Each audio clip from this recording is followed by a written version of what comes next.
الحافظ الحجة أمير المؤمنين في الحديث أبي عبد الله محمد بن إسماعيل بن إبراهيم بن المغيرة بن بردزبة الجعفي البخاري رحمه الله تبارك وتعالى ومتعنا بعلومه وبركاته آمين. قال: حدثنا معل بن أسد قال: حدثنا وهيب عن أيوب عن أبي قلابة عن مالك بن الحويرث رضي الله عنه وعنهم أجمعين قال: أتيت النبي صلى الله عليه وسلم في نفر من قومي فأقمنا عنده 20 ليلة وكان رحيما رفيقا، فلما رأى شوقنا إلى أهلنا قال: ارجعوا فكونوا فيهم وعلموهم وصلوا، فإذا حضرت الصلاة فليؤذن لكم أحدكم وليؤمكم أكبركم. بسم اللہ الرحمن الرحیم. الحمدللہ رب العالمین والصلاة والسلام علی رسولہ الکریم وعلی آلہ واصحابہ اجمعین. اما بعد، یہ حضرت مالک ابن حویرث رضی اللہ تعالیٰ عنہ کی حدیث ہے جو کئی جگہ پر امام بخاری نے روایت کی ہے. وہ فرماتے ہیں کہ میں نبی کریم صلی اللہ علیہ وسلم کی خدمت میں حاضر ہوا اپنے قوم کے کچھ لوگوں کے ساتھ. مقصد یہ تھا کہ نبی کریم صلی اللہ علیہ وسلم کی صحبت نصیب ہو اور دین کا علم حاصل ہو. تو فرماتے ہیں کہ ہم حضور اقدس صلی اللہ علیہ وسلم کے پاس 20 راتیں مقیم رہے. وَكَانَ رَحِيمًا رَفِيقًا، آپ بہت رحم دل اور نرم خو تھے. تو جب آپ نے دیکھا کہ ہم مشتاق ہو رہے ہیں اپنے گھر والوں کی طرف، 20 راتیں قیام کر چکے تھے، گھر والوں کو چھوڑ کر آئے تھے، تو ان کی طرف اشتیاق پیدا ہو رہا تھا. تو رسول کریم صلی اللہ علیہ وسلم نے فرمایا کہ ارجعوا، اب تم واپس چلے جاؤ، فکونوا فیہم، تو جا کر اپنے اہل ویال کے درمیان رہو، وعلموہم، اور ان کو جو کچھ تم نے یہاں سیکھا ہے وہ جا کر ان کو سکھاؤ، وصلوا، اور نماز پڑھا کرو. فإذا حضرت الصلاۃ، جب نماز کا وقت آ جائے، فلیؤذن احدکم، تو کوئی ایک بھی اذان دے دے، ولیؤمکم اکبرکم، اور تم میں جو عمر میں زیادہ بڑا ہو وہ امامت کرے. اس لیے کہ علم کے اعتبار سے اور قرآن کریم کی قرأت کے اعتبار سے سب برابر تھے. ویسے تو عام حالات میں عالم افضل ہوتا ہے اس کی امامت یا اقرا، لیکن جب اس میں سب برابر ہوں تو پھر عمر کی اعتبار سے جو بڑا ہو اس کو امامت کرنے کا آپ نے حکم دیا. اب یہاں رسول کریم صلی اللہ علیہ وسلم کی جو صفت بیان فرمائی گئی ہے وہ یہ کہ آپ بہت رحم دل تھے اور نرم خو تھے. لہذا جب دیکھا کہ ہمیں اپنے گھر والے یاد آ رہے ہیں اور ان کے پاس جانے کا دل میں اشتیاق پیدا ہو رہا ہے، تو آپ نے مزید رہنے کو نہیں فرمایا بلکہ واپس چلے جانے کے لیے فرمایا کہ جا کر اپنے اہل ویال کے ساتھ رہو. یہ نہیں فرمایا کہ بھئی ابھی تو تم 20 دن آئے ہو، 20 دن رہے ہو، ابھی تو چلہ بھی پورا نہیں ہوا، لہذا تمہیں اور رکنا چاہیے، بلکہ ان کی اس خواہش کو دیکھ کر ان کو واپس بھیج دیں. تو معلوم یہ ہوا کہ متعلم ہو یا عام آدمی ہو، اس کو دین کی تعلیم دیتے ہوئے اور دین کی تربیت دیتے ہوئے اس کے جو ذاتی حالات ہیں ان سے بھی معلم کو یا داعی کو باخبر رہنا چاہیے، کہ کہیں ایسا نہ ہو کہ یہ تعلیم جو ان کو دی جا رہی ہے یہ ان کے لیے دشواری کا سبب بن جائے. بشروا ولا تنفروا. تو رسول کریم صلی اللہ علیہ وسلم کا اپنے صحابہ کرام کے ساتھ یہی معمول تھا کہ ان کے ذاتی امور کے اندر بھی آپ ان کے ان کے ساتھ شفقت کا برتاؤ کیا کرتے تھے. جی. باب الأذان للمسافر إذا كانوا جماعة والإقامة وكذلك بعرفة وجمع وقول المؤذن الصلاة في الرحال في الليلة البارد أبي المطيرة. وبه قال حدثنا مسلم بن إبراهيم قال حدثنا شعبة عن المهاجر أبي الحسن عن زيد بن وهب عن أبي ذر رضي الله عنه وعنهم أجمعين قال كنا مع النبي صلى الله عليه وسلم في سفر فأراد المؤذن أن يؤذن فقال له أبرد ثم أراد أن يؤذن فقال له أبرد ثم أراد أن يؤذن فقال له أبرد حتى ساوى الظل التلولا فقال النبي صلى الله عليه وسلم إن شدة الحر من فيح جهنم. جی پہلے گزری گئی ہے حدیث. جی. وبه قال حدثنا محمد بن يوسف قال حدثنا سفيان عن خالد الحذاء عن أبي قلابة عن مالك بن الحويرث رضي الله عنه وعنهم أجمعين قال أتى رجلان النبي صلى الله عليه وسلم يريدان السفر فقال النبي صلى الله عليه وسلم إذا أنتما خرجتما فأذنا ثم أقيما ثم ليؤمكما أكبركما. جی. وبه قال حدثنا محمد بن المثنى قال أخبرنا عبد الوهاب قال أخبرنا أيوب عن أبي قلابة قال حدثنا مالك رضي الله عنه قال أتينا النبي صلى الله عليه وسلم ونحن شببة متقاربون فأقمنا عنده 20 يوما وليلة وكان رسول الله صلى الله عليه وسلم رحيما رفيقا فلما ظن أن قد اشتهينا أهلنا أو قد اشتقنا سألنا عمن تركنا بعدنا فأخبرناه فقال ارجعوا إلى أهلكم فأقيموا فيهم وعلموهم ومروا وذكر أشياء أحفظها أو قال لا أحفظها وصلوا كما رأيتموني أصلي فإذا حضرت الصلاة فليؤذن لكم أحدكم وليؤمكم أكبركم. وبه قال حدثنا مسدد قال حدثنا يحيى عن عبيد الله بن عمر قال حدثني نافع قال أذن ابن عمر في ليلة باردة بضجنان ثم قال صلوا في رئالكم وأخبرنا أن رسول الله صلى الله عليه وسلم كان يأمر مؤذنا يؤذن ثم يقول على إثره ألا صلوا في الرئال في الليلة الباردة أو المطيرة في السفر. یہ میں نے پہلے حضرت عبداللہ بن عباس کی روایت گزری تھی نا تو وہاں میں نے عرض کیا تھا کہ عبداللہ بن عباس حضرت عبداللہ بن عمر کے عمل میں یہ فرق تھا کہ عبداللہ بن عباس جو ہیں وہ انہوں نے مؤذن کو جب وہ حی علی الصلاح پر پہنچا تو اس وقت اعلان کروایا الصلاۃ والرحال کا، اور عبداللہ بن عمر رضی اللہ تعالیٰ عنہ نے پوری اذان کر لی اس کے بعد پھر اعلان فرمایا. تو یہی طریقہ زیادہ بہتر ہے کیونکہ عبداللہ بن عمر رضی اللہ تعالیٰ عنہ کی صحبت نبی کریم صلی اللہ علیہ وسلم سے عبداللہ بن عباس رضی اللہ عنہ کے مقابلے میں زیادہ ہے. جی. وبه قال حدثنا إسحاق قال أخبرنا جعفر بن عون قال حدثنا أبو العميس عن عون بن أبي جحيفة عن أبيه قال رأيت رسول الله صلى الله عليه وسلم بالأبطح فجاءه بلال فآذنه بالصلاة ثم خرج بلال بالعنزة حتى ركزها بين يدي رسول الله صلى الله عليه وسلم بالأبطح وأقام الصلاة. جی. کیا نام ہے؟ حضرت حمزہ. حضرت حمزہ. حضرت حمزہ.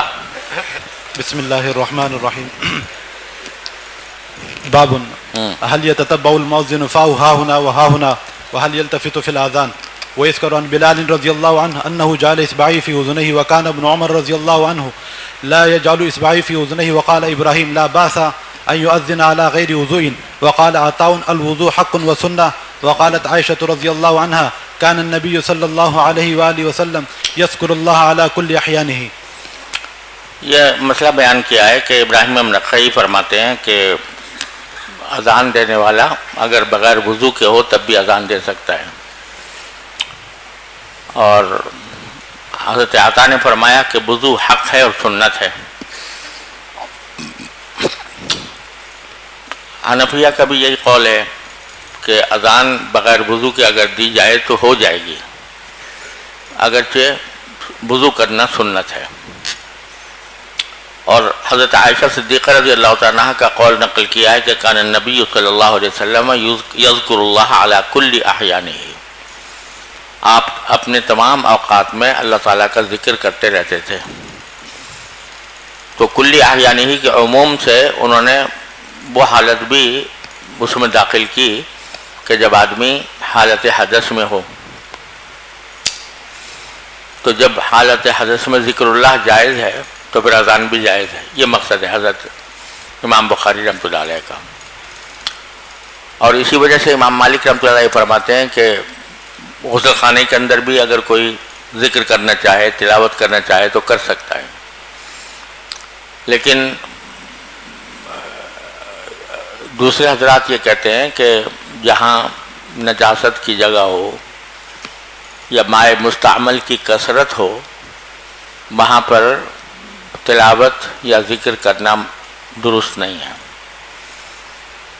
اور وہ اس حدیث کی توجیہ دو طرح کرتے ہیں. ایک تو یہ کہ ذکر سے مراد ذکر قلبی بھی ہے، یعنی ذکر عام ہے، چاہے وہ بالقلب ہو یا باللسان ہو.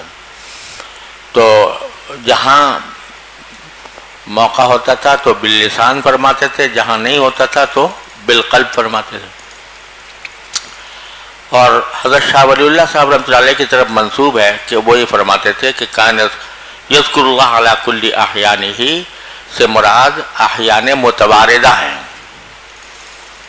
احیان متواردہ کا مطلب یہ کہ جو مختلف اوقات میں نبی کریم صلی اللہ علیہ وسلم نے جو اذکار تلقین فرمائے ہیں کہ آدمی جب سو کر بیدار ہو تو یہ پڑھے الحمدللہ الذی احیانا بعد ما اماتنا والیہ النشور. بیت الخلاء میں جائے تو اللہم انی اعوذ بک من الخبث والخبائث.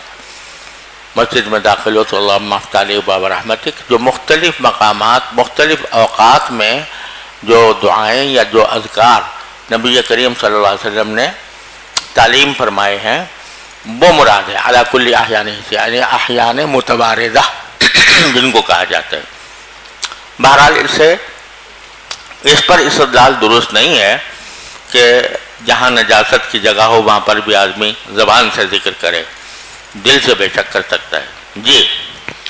وبه قال حدثنا محمد بن يوسف قال حدثنا سفيان عن عون بن أبي جحيفة عن أبيه رضي الله عنه وعنهم أنه رأى بلالا يؤذن فجعلت أتتبع فاه هنا وها هنا بالآذان. جی. باب قول الرجل فاتتنا الصلاة وكره ابن سيرين أن يقول فاتتنا الصلاة وليقل لم ندرك وقول النبي صلى الله عليه وسلم أصح. یہ اصل میں یہ مسئلہ ایک بیان کیا ہے کہ حضرت محمد ابن سیرین رحمۃ اللہ علیہ فرماتے تھے کہ اگر کسی سے نماز چھوٹ جائے، یعنی نماز میں نہ پہنچ سکے کوئی یا نماز اس کی قضا ہو جائے، تو اس کو یہ کہنا چاہیے کہ مجھے نماز نہیں ملی. یہ نہیں کہنی چاہیے کہ مجھ سے نماز چھوٹ گئی. فاتتنی الصلاۃ نہ کہے، بلکہ کہے کہ لم ادرک، کیونکہ فوت کی نسبت صلاۃ کی طرف کرنا یہ ان کے ذوق کے خلاف تھا کہ فوت کی نسبت کی جائے نماز کی طرف. تو جب آدمی کہتا ہے کہ عربی میں تو کہے گا فاتتنی الصلاۃ، مجھ سے نماز فوت ہو گئی. اب نماز کے لیے فوت ہونے کا لفظ حضرت محمد بن سیرین برا سمجھتے تھے، لہذا وہ کہتے تھے کہ اس کے بجائے یہ کہے کہ لم ندرک. یہ معنی ہے کرہ ابن سیرین ان یقول فاتتنا الصلاۃ بل یقول لم ندرک. لیکن امام بخاری فرماتے ہیں کہ نبی کریم صلی اللہ علیہ وسلم کا جو قول ہے وہ ظاہر ہے کہ وہ سب سے برتر ہے.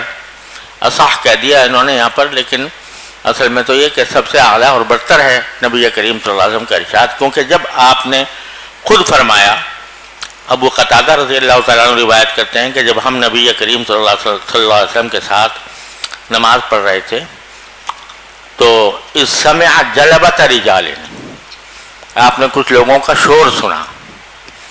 جلبہ کے معنی شور. تو جب نماز پڑھ چکے تو آپ نے پوچھا ما شانکم، یہ کیا حال تھا تمہارا، یعنی کیوں شور کر رہے تھے؟ قالوا استعجلنا الی الصلاۃ،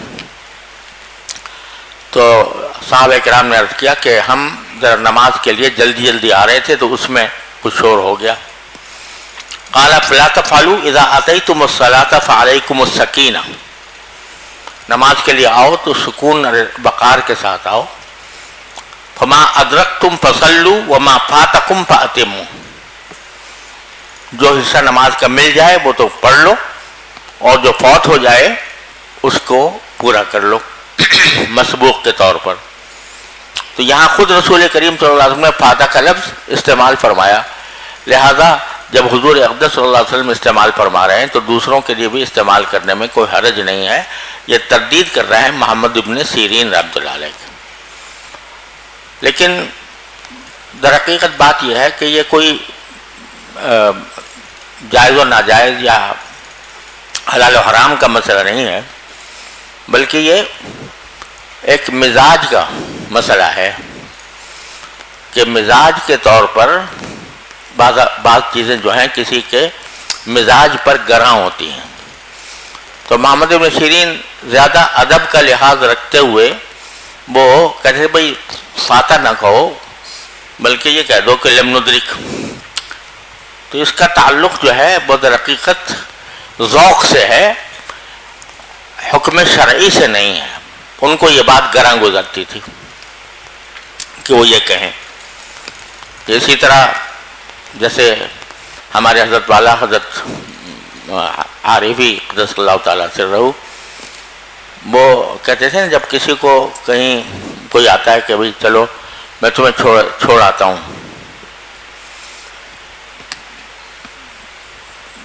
کوئی کسی کے پاس گاڑی ہے وہ تو کہتا ہے کہ آؤ میں تمہیں چھوڑ آؤں. حضرت کو یہ بات ناگوار ہوتی تھی. وہ کہتے بھئی چھوڑا مت کرو، پہنچایا کرو کہ آؤ میں تمہیں پہنچا دوں گا. تو اب مطلب یہ ہے کہ کسی کو یہ کہنا کہ میں تو چھوڑ جاؤں گا تو خزل یخذلو کے معنی ہو جاتے ہیں اس کے کہ میں چھوڑ دوں گا تم کو، یعنی پھر میرا تم سے کوئی تعلق نہیں رہے گا. اور پہنچانے کا مطلب یہ ہے کہ تمہیں ایک منزل تک پہنچا دوں گا. تو وہ لفظ زیادہ بہتر ہے بنسبت چھوڑنے کے. تو جب کوئی حضرت سے کہتا تھا کہ حضرت آئیے میں آپ کو چھوڑ دوں، مثلا مطلب سے نکل رہے ہیں تو گھر گاڑی لے کر آ گیا کوئی کہ میں آپ کو چھوڑ دوں، تو حضرت فرماتے تھے بھائی ہمیں چھوڑو نہیں، ہمیں پہنچاؤ. تو یہ کیا ہے؟ یہ کوئی شرعی حکم نہیں ہے بلکہ مذاق ذوق کی بات ہے، مزاج ذوق کی بات ہے. یہ ذوق پر حضرت کے گانا گزرتا تھا. میرے والد ماجد قدس اللہ تعالیٰ سرہ، اللہ تعالیٰ ان کے درجات بلند فرمائے، جب کبھی کوئی شخص کہتا بھائی چلو نماز سے فارغ ہو لیں تو اس کو بہت برا سمجھتے تھے کہ نماز سے فارغ ہو جائیں. کہ نماز فارغ ہونے کی چیز نہیں ہے. دوسری چیزوں سے فارغ ہو کر آدمی نماز کی طرف متوجہ ہو، نہ یہ کہ یہ کہے کہ بھائی ذرا نماز سے فارغ ہو لیں پھر کھانا کھائیں گے. تو کیا مطلب ہوا اس کا؟ کہ اصل مقصود تو ہے کھانا کھانا، اور نماز ایک بوجھ ہے، اس کو پہلے سر سے اتار لیں، اس سے فارغ ہو جائیں تو پھر کھانے کی طرف جائیں گے.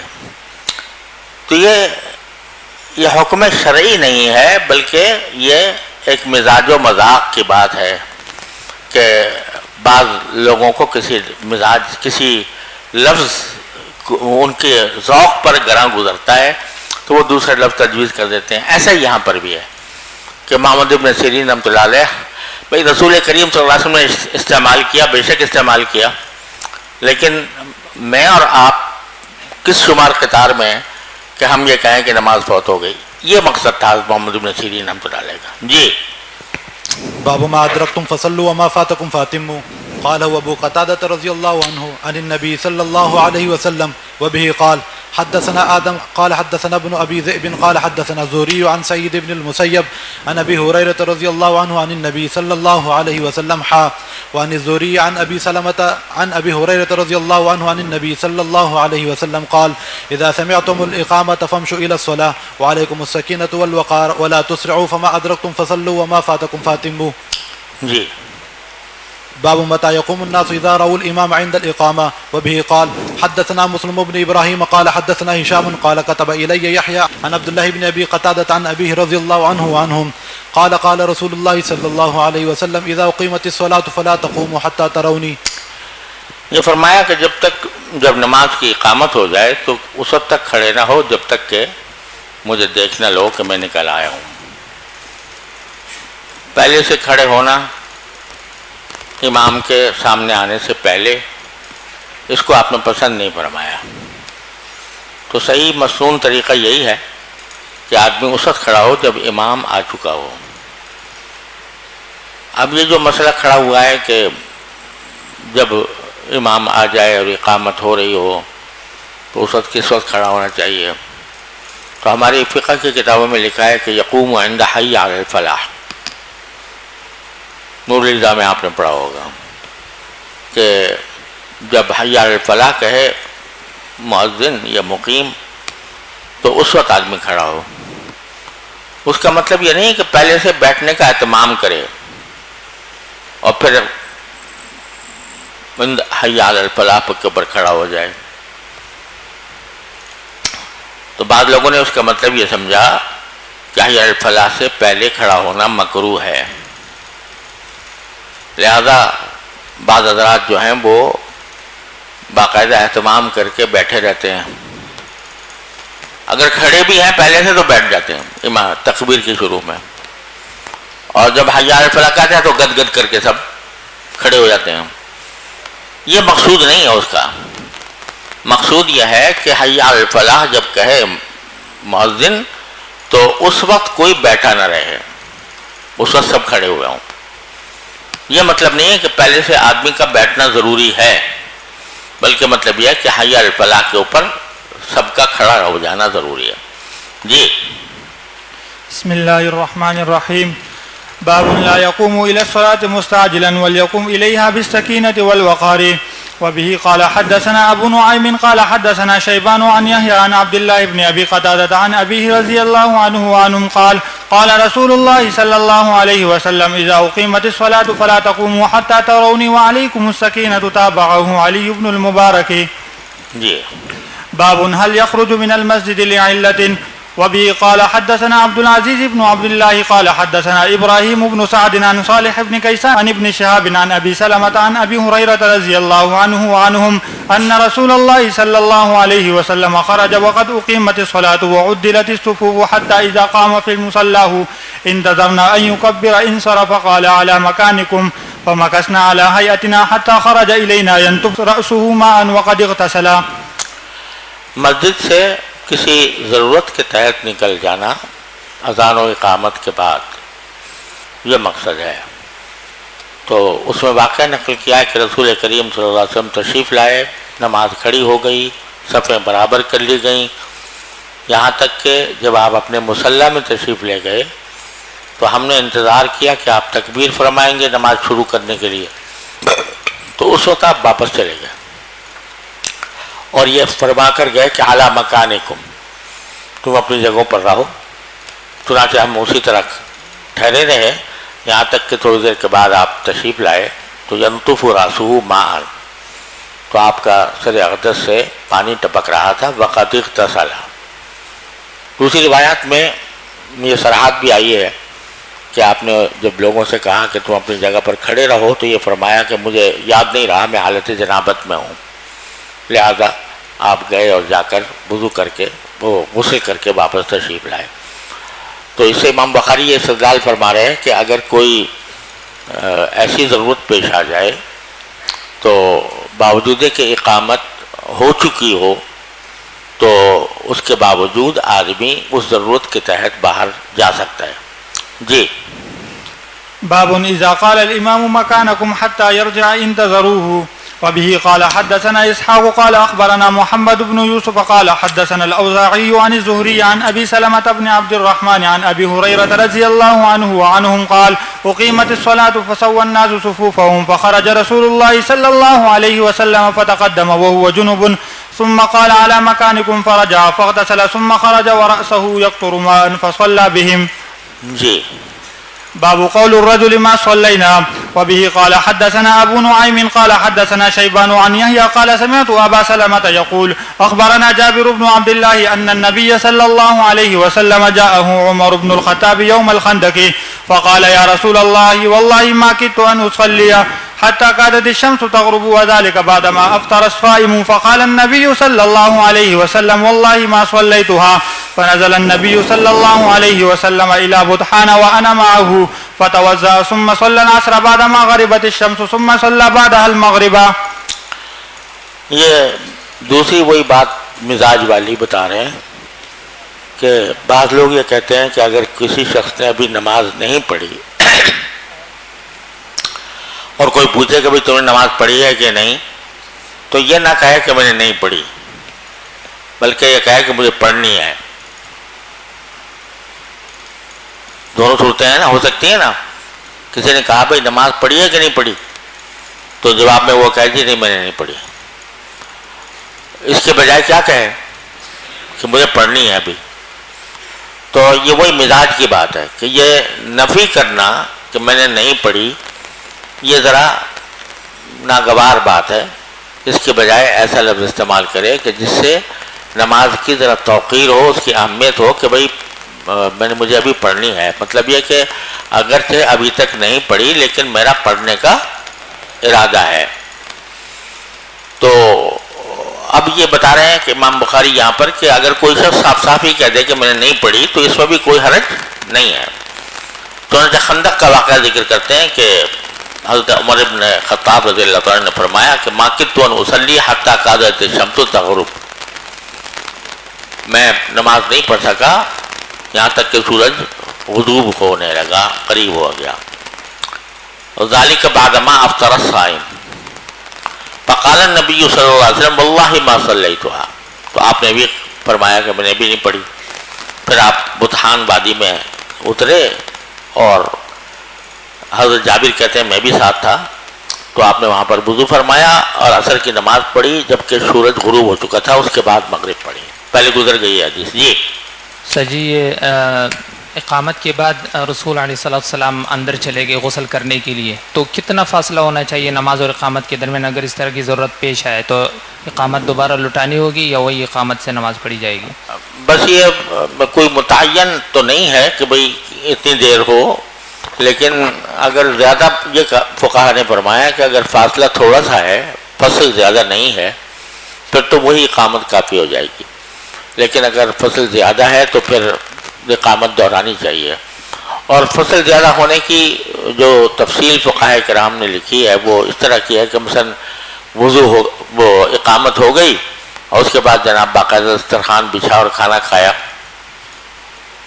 سمجھے نا، اور اس کے بعد پھر نماز کے لیے کھڑے ہوئے، تو ایک بڑا فاصل آ گیا بیچ میں. کوئی عمل ایسا آ جائے جو فاصل ہو تو اس صورت میں اقامت کو دہرانا چاہیے. جیسے رمضان میں ہو سکتا ہے نا یہ کہ بھئی اقامت تو ہو گئی اور لوگوں نے ابھی کھانا کھا رہے ہیں، لمبے دیر لگ گئی اس میں. تو جب عرفاً یہ سمجھا جائے کہ بھئی دیر فاصلہ اتنا ہو گیا ہے کہ یہ پہلی اقامت اب کافی نہیں ہونی چاہیے، تو اس وقت میں دوسری اقامت کہے دوبارہ. جی بسم اللہ الرحمن الرحیم. باب الامامة تعرض له الحاجة بعد الإقامة. وبه قال حدثنا أبو معمر عبد الله بن عمرو قال حدثنا عبد الوارث قال حدثنا عبد العزيز هو ابن صهيب عن أنس رضي الله عنه قال أقيمت الصلاة والنبي صلى الله عليه وسلم يناجي رجلا في جانب المسجد فما قام إلى الصلاة حتى نام القوم. ایک مرتبہ ایسا ہوا کہ نماز کھڑی ہو گئی تھی، یعنی اقامت ہو گئی تھی، اور نبی کریم صلی اللہ علیہ وسلم کسی شخص کے ساتھ سرگوشی کر رہے تھے مسجد کے کنارے پر. تو پھر آپ نماز کے لیے کھڑے نہیں ہوئے یہاں تک کہ لوگ سونے لگے. آپ کا معمول یہ تھا، آپ کی سنت یہ تھی کہ جب کوئی اللہ کا بندہ نبی کریم صلی اللہ علیہ وسلم سے کوئی بات کرنا چاہتا تو اس کی بات سنتے تھے جب تک کہ وہ خود ختم نہ کر لیں. شمائل میں آتا ہے کہ کسی شخص کی بات کو آپ ختم نہیں کرتے تھے حتی یکون هو المنصرف، یہاں تک کہ وہ بات کرنے والا خود ہی اپنی بات ختم کر دے. آپ بات کاٹتے نہیں تھے اس کی. تو کوئی شخص، کوئی صاحب تھے جو اسی وقت میں کوئی ان کو ضروری مسئلہ درپیش ہوگا تو اس کی وجہ سے نبی کریم صلی اللہ علیہ وسلم سے بات کرنی شروع کی. آپ نے اس کو قطع نہیں کیا، اور جب اس کی بات پوری ہو گئی تو پھر آپ نے آ کر نماز پڑھائی. یہ اس کا ذکر کر رہے ہیں. جی باب الكلام إذا أقيمت الصلاة. وبه قال حدثنا عياش بن الوليد قال حدثنا عبد العالى قال حدثنا حميد قال سألت ثابت البناني عن الرجل يتكلم بعدما تقام الصلاة فحدثني عن أنس بن مالك رضي الله عنه قال أقيمت الصلاة فعرض للنبي صلى الله عليه وسلم رجل فحبسه بعدما أقيمت الصلاة. جی باب وجوب صلاة الجماعة. وقال الحسن إن منعته أمه عن العشاء في الجماعة شفقة لم يطعها.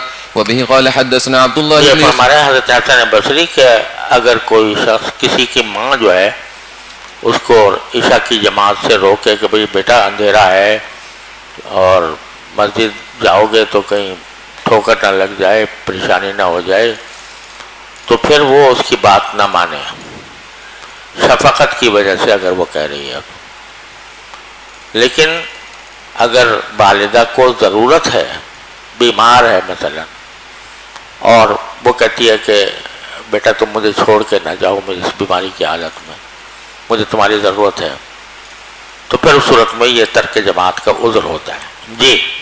وبه قال حدثنا عبد الله بن يوسف قال أخبرنا مالك عن أبي الزناد عن الأعرج عن أبي هريرة رضي الله تعالى عنه أن رسول الله صلى الله عليه وسلم قال والذي نفسي بيده لقد هممت أن آمر بحطب ليحطب ثم آمر بالصلاة فيؤذن لها ثم آمر رجلا فيؤم الناس ثم يخالف إلى رجال فيحرق عليهم بيوتهم والذي نفسي بيده لو يعلم أحدهم أنه يجد عرقا سمينا أو مرماتين حسنتين لشهد العشاء.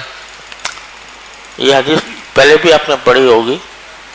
ہاں، وہ یہ ہے کہ قسم کھا کر آپ نے فرمایا کہ میرا ارادہ ہوا تھا کہ کچھ لکڑیوں جمع کر کے اس میں آگ سلگاؤں اور پھر نماز کے لیے کسی کو متعین کروں کہ وہ اذان دے اور کہ کوئی آدمی اس کی باقاعدہ امامت کرے، اور پھر میں ان کو چھوڑ کر ان لوگوں کے پاس چلا جاؤں جو کہ جماعت میں حاضر نہیں ہوئے، تو ان کے جا کر گھروں کو آگ لگا دوں.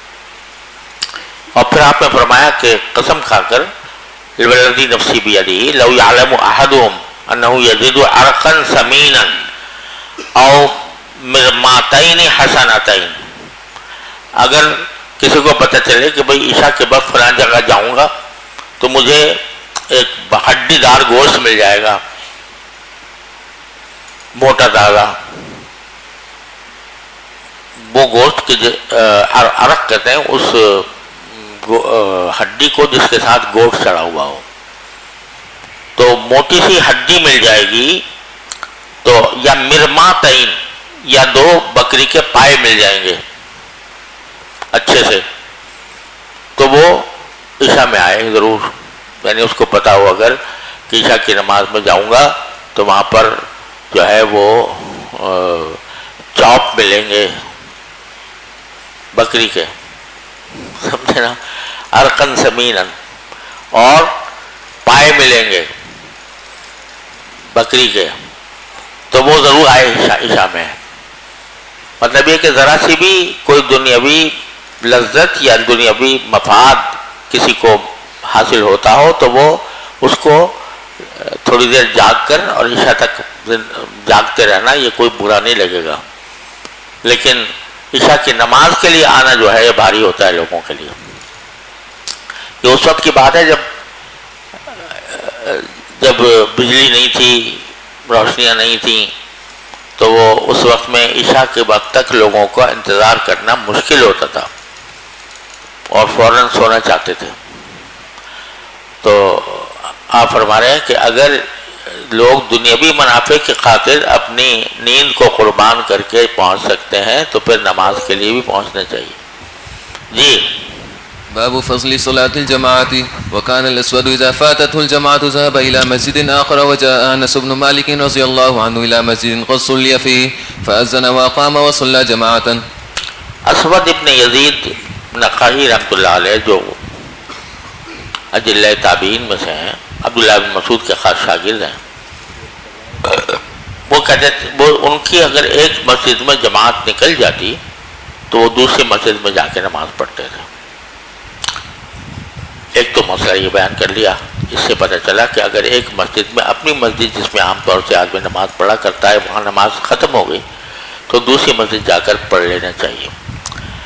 دوسری بات یہ فرمائی کہ حضرت انس بن مالک ایک ایسی مسجد میں گئے جس میں جماعت ہو چکی تھی، تو انہوں نے وہاں پر اذان بھی کہی، اقامت بھی کہی اور پھر دوسری جماعت کی.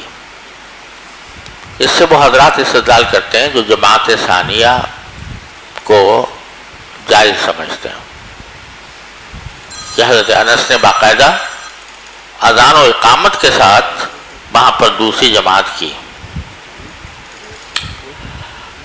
تو حنفیہ کے ہاں، بلکہ حقیقت تو یہ ہے کہ 3 ائمہ کے ہاں، حنفیہ، شافعیہ، مالکیہ، ان تینوں کے نزدیک جماعت ثانیہ مکروہ ہے. البتہ چند چیزیں اس سے مستثنا ہیں. ایک صورت یہ ہے کہ کسی مسجد میں اس مسجد کے جو باشندے ہیں وہ نماز پڑھتے اپنے وقت پر، اس سے پہلے ہی کوئی آ کے جماعت کرا کے چلا گیا. اہل مسجد سے پہلے کوئی باہر کا آدمی آ کر جماعت کرا کے چلا گیا تو اب اہل مسجد کے لیے جائز ہے کہ وہ دوسری جماعت کریں اپنے وقت پر. دوسری صورت یہ ہے کہ وہ مسجد طریق ہو، راستے کی مسجد، جس میں لوگ آتے ہیں، نماز پڑھتے ہیں، چلے جاتے ہیں. عام طور سے اس کا کوئی امام اور مؤذن مقرر نہیں ہوتا، بلکہ وقت پر جس نے بھی نماز پڑھا دی پڑھ لیتے ہیں. تو وہ بھی جائز ہے. اس میں ایک مرتبہ ہو گئی، دوسری کر لی. آج کل جیسے بس کے اڈوں پر، ہوائی جہاز، ایئرپورٹ پر وغیرہ، یا اسٹیشن پر جو چھوٹی چھوٹی مسجدیں بنی ہوتی ہیں، وہ اسی حکم میں داخل ہیں.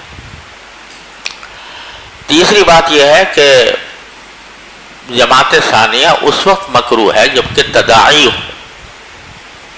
تداعی کے لفظی معنی تو ہوتے ہیں ایک دوسرے کو بلانا، کہ باقاعدہ دعوت دے کر کے آؤ بھائی جماعت کرتے ہیں. لیکن فقہا نے اس کی حد یہ مقرر کر دی ہے کہ زیادہ 3 آدمی ہوں امام کے پیچھے. تو کہیں گے کہ تداعی نہیں ہے. اس سے زیادہ ہو جائیں تو تداعی سمجھی جائے گی. تو 2-3 آدمی اگر نماز پڑھ لیں، 2-3 آدمی ہی پڑھیں بس دوسری جماعت، اور وہ بھی محراب سے ہٹ کر پڑھیں، تو پھر جائز ہے. یہ تفصیل ہے حنفیہ کے عام مذہب میں. حضرت انس کا جو یہ واقعہ ہے رضی اللہ تعالیٰ عنہ، اس میں آپ نے اذان بھی دی، اقامت بھی فرمائی، اور پھر جماعت بھی دوبارہ کی. تو حنفیہ اس کے بارے میں یہ کہتے ہیں کہ یہ بظاہر مسجد طریق تھی، جس کی وجہ سے آپ نے وہاں پر دوسری جماعت کی. حنفیہ اور شافعیہ وغیرہ کی جو دلیل ہے کہ جماعت ثانیہ مکروہ ہے، اس کی دلیل معجم طبرانی کی ایک روایت ہے کہ ایک مرتبہ رسول کریم صلی اللہ علیہ وسلم کہیں باہر تشریف لے گئے تھے مدینہ منورہ ہی میں. جب واپس تشریف لائے تو مسجد میں جماعت ہو گئی تھی. یہ آپ نے پڑھا ہوگا کہ بعض اوقات صحابہ کرام صدیق اکبر کو آگے کر دیتے تھے، بعض مرتبہ عبد الرحمن بن عوف رضی اللہ عنہ کو آگے کیا. تو ایسی کوئی صورت تھی جس کی وجہ سے جماعت ہو چکی تھی. تو آپ اپنے گھر میں تشریف لے گئے اور وہاں پہ جو لوگ موجود تھے ان کو جمع کر کے وہاں جماعت کی. حالانکہ مسجد نبوی کی فضیلت اتنی ہے کہ اس کے لیے باقاعدہ آدمی کو اہتمام کرنا ہوتا ہے، لیکن آپ نے مسجد نبوی کی فضیلت کو چھوڑا اور اپنے گھر کے اندر جا کے جماعت کی. تو یہ اس بات کی دلیل ہے کہ مسجد کے اندر دوسری جماعت مکروہ تھی. اور ویسے بھی اگر دیکھا جائے جماعت ثانیہ کی جہاں اجازت ہوتی ہے، جیسے سعودی عرب میں بہت کثرت سے لوگ جماعتیں کرتے ہیں، بلکہ خلیج کے اکثر ممالک میں، تو اس میں کیا ہوتا ہے کہ جماعت کا جو اصل وقار ہے وہ ختم ہو جاتا ہے. ہر ایک آدمی سوچتا ہے یار اگر نہ ملی جماعت تو نہ صحیح، میں جا کے دوسری کر لوں گا، دوسری ہو گئی تو تیسری کر لوں گا. تو جماعت کا جو اصل وقار ہے وہ باقی نہیں رہتا. پھر یہ جو حدیث پیچھے ابھی گزری ہے کہ میں ان لوگوں کو جا کر ان کی آگ لگا دوں گھروں میں جو جماعت میں شریک نہیں ہو رہے، تو اگر وہ یہ عذر پیش کریں کہ جی ہمارا تو ارادہ تھا مگر جا کر ہم دوسری جماعت کر لیں گے، اس لیے بیٹھے ہوئے ہیں. لیکن آپ نے فرمایا جو بھی باہر بیٹھا ہوگا اس کو میں دل چاہتا ہے کہ اس کے گھر کو جلا دوں. مطلب یہ کہ یہ کوئی عذر نہیں ہے کہ دوسری جماعت ہو جائے گی. اس سے بھی پتہ چلتا ہے کہ دوسری جماعتوں کا تصور نہیں تھا نبی کریم صلی اللہ علیہ وسلم کے عہد مبارک. جی. وبه قال حدثنا عبد الله بن يوسف قال أخبرنا مالك عن نافع عن عبد الله بن عمر رضي الله عنهما أن رسول الله صلى الله عليه وسلم قال صلاة الجماعة تفضل صلاة الفجر ب27 درجة. یہ بعد میں 27 آیا ہے، بعد میں 25 آیا ہے. یہ روایات کا تھوڑا سا اختلاف ہے. بعض نے کہا کہ یہ دو مختلف حالتوں پر معمول ہے اور بعض نے تطبیق بھی دی ہے. وہ یہ کہ اصل جو ثواب ہے وہ 25 ہے،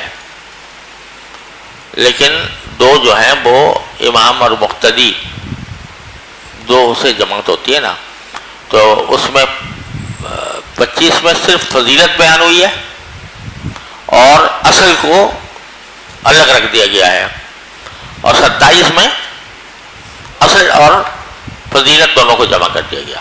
جی.